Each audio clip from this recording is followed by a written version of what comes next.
வணக்கம் friends, welcome to bashaskitchen. bashaskitchenல இன்னைக்கு நம்ம ராஜ்மா சாவல் எப்படி செய்யுதுன்னு பார்க்க போறோம். டெய்லி செய்யக்கூடிய சாம்பார், ரசம் அப்புறம் மோர் குழம்பு வச்சு உங்களுக்கு ரொம்ப போர் அடிச்சிருச்சு அப்படின்னா இந்த குவாரண்டைன் டைம்ல ஒரு ஸ்பெஷலான ராஜ்மா சாவல் ரெசிபி எப்படி செய்யுதுன்னு வாங்க பார்க்கலாம்.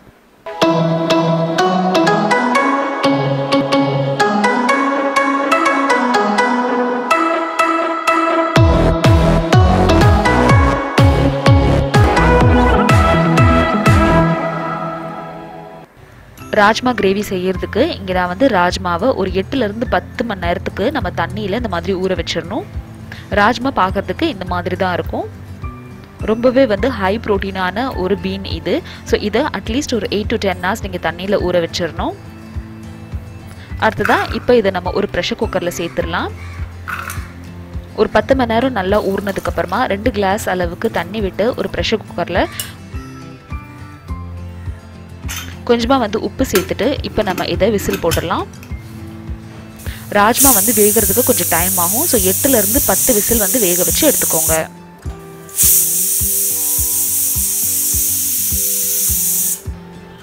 இப்போ கிரேவி செய்யறதுக்கு ஒரு பிளெண்டர் ஜாரில் 1.5 தக்காளி அளவுக்கு எடுத்துட்டு அதை நல்லா வந்து நம்ம அரைச்சி ஒரு பியூரேவாக ரெடி பண்ணி இங்கே எடுத்து வச்சிடலாம். இப்போ கிரேவி செய்யறதுக்கு ஸ்டார்ட் பண்ணலாம். ராஜ்மா கிரேவி செய்யறதுக்கு ஒரு பேன்ல கொஞ்சமா எண்ணெய் விட்டுட்டு எண்ணெய் சூடானதுக்கு அப்புறமா ஜீரகம் போட்டு தாளிச்சுக்கோங்க. ஜீரகம் பொரிஞ்சதுக்கு அப்புறமா பொடி பொடியா நறுக்குன ஒரு வெங்காயம் சேர்த்துட்டு எல்லாத்தையும் நல்லா வதக்கிக்கலாம். வெங்காயம் இந்த வதங்கினதுக்கு அப்புறமா 1 டீஸ்பூன் அளவுக்கு இஞ்சி பூண்டு பேஸ்ட் சேர்த்துக்கோங்க. 2 பச்சை மிளகாய் சேர்த்துருக்கேன். மசாலால வெறும் மிளகாத்தூள், மஞ்சத்தூள், கொஞ்சமா கரம் மசாலா தூள், அப்புறம் தனியா தூள் சேர்த்துருக்கேன். இந்த தூள் எல்லாத்தையும் இந்த எண்ணெயில ஒரு 2லேருந்து 3 நிமிஷத்துக்கு நல்லா வதக்கி விட்டுக்கோங்க. அடுத்ததா இதுல அரைச்சி எடுத்து வச்சிருக்க தக்காளியோட பியூரே அதாவது பேஸ்ட் சேர்த்துருங்க.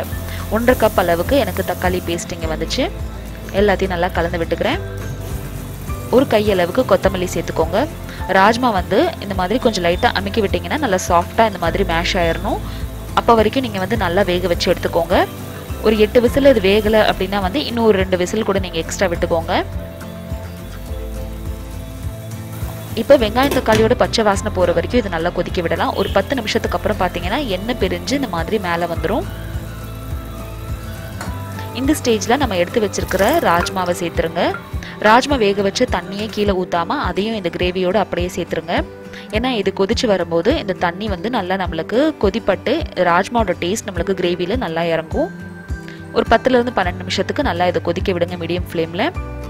இந்த கன்சிஸ்டன்சி வரும்போது நம்மளோட ராஜ்மா கிரேவி வந்து தயாராகிடுச்சு அப்படின்னு அர்த்தம். இந்த ஸ்டேஜில் நீங்கள் உப்பு காரம் அட்ஜஸ்ட் பண்ணிக்கலாம்.